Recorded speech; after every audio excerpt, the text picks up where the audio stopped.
MES College of Engineering and Technology Kunnakkara APJ Abdul Kalam technological യൂണിവേഴ്സിറ്റിയുടെ കീഴിലുള്ള AICTE അംഗീകാരമുള്ള എറണാകുളം ജില്ലയിലെ MESന്റെ പ്രമുഖ സ്ഥാപനത്തിൽ 2024 വർഷത്തെ പ്രവേശന നടപടികൾ ആരംഭിച്ചിരിക്കുന്നു. ISO 9001:2050 അംഗീകാരമുള്ള ഈ സ്ഥാപനത്തിലെ പ്രമുഖ ബിടെക് കോഴ്സുകളായ civil engineering, mechanical engineering, computer science and engineering, artificial intelligence and data science, electronics and communication എന്നീ ബ്രാഞ്ചുകളിലേക്കാണ് പ്രവേശനം.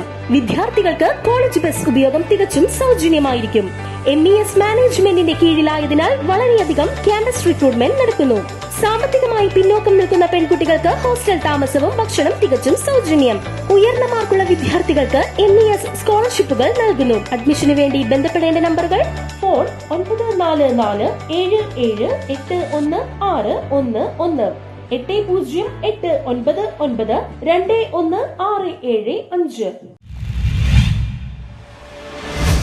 പല്ലാരിമംഗലം പഞ്ചായത്ത് ഭരണസമിതിക്കെതിരെ മുസ്ലിം ലീഗ് പ്രതിഷേധം സംഘടിപ്പിച്ചു. പല്ലാരിമംഗലം ഗ്രാമപഞ്ചായത്ത് ഭരണത്തിനും CDS നേതൃത്വത്തിനുമെതിരെ മുസ്ലിം ലീഗ് പഞ്ചായത്ത് കമ്മിറ്റി പ്രതിഷേധ സമരം നടത്തി. കുടുംബശ്രീ യൂണിറ്റുകളിൽ നിന്നും പിന്നോക്ക ലോൺ തിരിച്ചടവിന് നൽകി 6 ലക്ഷം രൂപ മുടക്കിയ CDS കമ്മിറ്റി പിരിച്ചുവിടുക, CDS ഫൈനാൻസ് ഇടപാടുകൾ ജില്ലാ മിഷൻ ഓഡിറ്റിംഗ് നടത്തി റിപ്പോർട്ട് പുറത്തുവിടുക, CDS നടത്തിയ സാമ്പത്തിക അഴിമതി വിജിലൻസ് അന്വേഷണത്തിന് വിട്ട് അന്വേഷണ വിധേയമായി കുറ്റക്കാർക്കെതിരെ നടപടി സ്വീകരിക്കുക, 2023-24 വർഷത്തെ പഞ്ചായത്ത് പദ്ധതി വീതം 1.5 കോടി രൂപ ലാപ്സാക്കിയ LDF ഭരണം അവസാനിപ്പിക്കുക, അഴിമതിയിൽ മുങ്ങിയ പഞ്ചായത്ത് പ്രസിഡന്റ് രാജിവെക്കുക, വിലക്കയറ്റം കൊണ്ട് പൊറുതിമുട്ടുന്ന ജനങ്ങളുടെ മേൽ നികുതി വർദ്ധിപ്പിച്ചും യൂസർ ഫീ നിർബന്ധമാക്കിയും അധികഭാരം അടിച്ചേൽപ്പിക്കുന്ന നിയമം പിൻവലിക്കുക, അയോഗ്യതാ നിയമക്കുരുക്കിലകപ്പെട്ട 5ാം വാർഡ് മെമ്പറെ സംരക്ഷിക്കുന്ന പഞ്ചായത്ത് പ്രസിഡന്റിനും സെക്രട്ടറിക്കുമെതിരെ നടപടി സ്വീകരിക്കുക തുടങ്ങിയ വിഷയങ്ങൾ ഉന്നയിച്ചാണ് മുസ്ലിം ലീഗ് പഞ്ചായത്ത് കമ്മിറ്റിയുടെ നേതൃത്വത്തിൽ പഞ്ചായത്ത് ഓഫീസിന് മുന്നിൽ പ്രതിഷേധ സമരം നടന്നത്. പ്രതിഷേധ സമരം മുസ്ലിം ലീഗ് എറണാകുളം ജില്ലാ പ്രസിഡന്റ് ഇൻചാർജ് ഇബ്രാഹിം കവല ഉദ്ഘാടനം ചെയ്തു. ഇവിടെ തന്നെ ഒരാളുടെ ഭൂരിപക്ഷത്തിന് വേണ്ടി മാത്രം ഇത്ര കൃത്രിമം കാണിക്കുന്ന ഈ പഞ്ചായത്ത് സമിതിയെ പിരിച്ചുവിടുകയും അവരുടെ പേരിൽ അന്വേഷണം നടത്തുകയും ചെയ്യണമെന്നാണ് ഈ നാട്ടിലെ മുഴുവൻ ജനാധിപത്യ വിശ്വാസികളുടെയും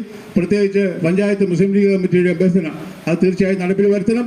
വരുത്തില്ലെങ്കിൽ ഞങ്ങൾ അതിന് നിയമ നടപടികൾ സ്വീകരിക്കുകയും അതിനുവേണ്ട എല്ലാ ഒത്താശകളും മുസ്ലിം ലീഗ് പാർട്ടി, സംസ്ഥാന മുസ്ലിം ലീഗ് കമ്മിറ്റി മുതൽ താഴെയുള്ള പഞ്ചായത്ത് ലീഗ് കമ്മിറ്റി വരെയുള്ള മുഴുവൻ ആളുകൾക്കും അംഗീകാരം കൊടുക്കുമെന്ന് പറഞ്ഞുകൊണ്ട് ഈ യോഗത്തിൽ അഭിസംബോധന ചെയ്യുവാൻ ഇവിടുത്തെ പഞ്ചായത്ത് മെമ്പർമാരുണ്ട്. എല്ലാ കാര്യങ്ങളും കൃത്യമായി നിങ്ങളോട് പറയും. അനുഭവസ്ഥമായ എല്ലാ കാര്യങ്ങളുമുണ്ട്. പഞ്ചായത്തിൽ നടക്കുന്ന കാര്യങ്ങളെ പറ്റിയൊന്നും ഞാൻ പറയുന്നില്ല. കാരണം എൻ്റെ അനുഭവം തന്നെ ഞാൻ ഇപ്പോൾ പുറത്ത് പറയുന്നില്ല. അതൊക്കെ ഇവിടെ എല്ലാ വാർഡ് മെമ്പർമാർക്കും അറിയാം. അതുകൊണ്ട് ഈ കാര്യത്തെല്ലാം വിശദമായി പറയുന്നതിന് വേണ്ടി ഇവിടെ പഞ്ചായത്ത് മെമ്പർമാർ ഹാജരായിട്ടുണ്ട്. അവർ പറയും എന്നുള്ള വിശ്വാസത്തിൽ നിങ്ങളുടെ ഈ എല്ലാവരുടെയും അനുഗ്രഹത്തോടുകൂടി ഈ യോഗം ഉദ്ഘാടനം ചെയ്തതായി പറഞ്ഞുകൊണ്ട് ഞാൻ നിർത്തുന്നു. League panchayat committee president Nilar Kunnekkudi അധ്യക്ഷത വെച്ചു. പഞ്ചായത്ത് മെമ്പർമാരായ മൈദീൻ കുറിഞ്ഞിലക്കാട്ട്, ആഷിദ് അൻസാരി, ഷിബി ബോബൻ, ഷാജിമോൾ റഫീഖ്, അബൂബക്കർ മാങ്കുളം, KM അബ്ദുൽ കരീം, ബ്ലോക്ക് പഞ്ചായത്ത് അംഗം നിസാമുൽ ഇസ്മായിൽ, യൂത്ത് ലീഗ് നേതാക്കന്മാരായ Ali Altima, advocate Ansar, KM Ansari, Aboobacker Ittippara, Niyas Allamkunnal, Muslim league നേതാക്കന്മാരായ മക്കാർ കുറിഞ്ഞിലക്കാട്ട്, ജലീൽ പുലരി, റഷീദ് പെരുമ്പിൽച്ചാലി, ബാവ മുറിയോടി, ഷമീർ പുരുത്തിക്കോട്ടുകൂടി, K. സുലൈമാൻ, ജമാൽ കുമ്പശ്ശേരി, നാസർ അൻവരി തുടങ്ങിയവർ സംസാരിച്ചു. News bureau, Kothamangalam.